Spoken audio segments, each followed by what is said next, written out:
Yakkasaroy tumanidan biznes center yoki alohida ofis uchun joy qidirganlar diqqatiga, Yakkasaroy kelganmiz o'rtoqlar. Shundoq muqimiy evisimiz bo'ladi. Rakat mahallamiz. Yo'lli yuzidan 50 metr kiramiz o'rtoqlar. Sizlarga 78 kvadratli joyimiz chiqyapti o'rtoqlar. Bosib o'radigan joyi bitta ko'rib o'tamiz. Kirish kodimiz ikkita bo'ladi o'rtoqlar. Hozir sizlarga ichkaridan ham batafsil tushuntirib o'tamiz. Ofis uchun joy qidirganlarga juda ham zo'r variant. Kirganimizda mana shunaqa kattagina razmerda xonamizni ko'rishimiz mumkin. Yangi remontdan chiqqan o'zini sanuzollari bilan va bu yog'imizda podest qismimizdan kirish kodimiz ham bo'ladi. Xo'p, ikkinchi xonamizga keladigan bo'lsak, ko'cha qismimizdan kirish kodimiz bo'ladi. Aytganimizdek, o'rtoqlar 78 kvadratli joyga juda ham chiroyli planirovka qilib qo'yishgan ekan va asosiy katta xonamizga kelamiz o'rtoqlar.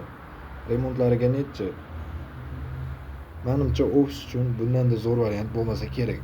Mana soatga necha o'rtoqlar.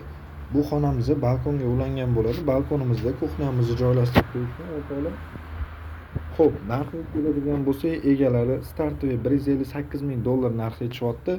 Hali kelishiladigan joyi bor. Pastda egalarining nomerini qoldiramiz. Lokatsiya Telegram kanalida.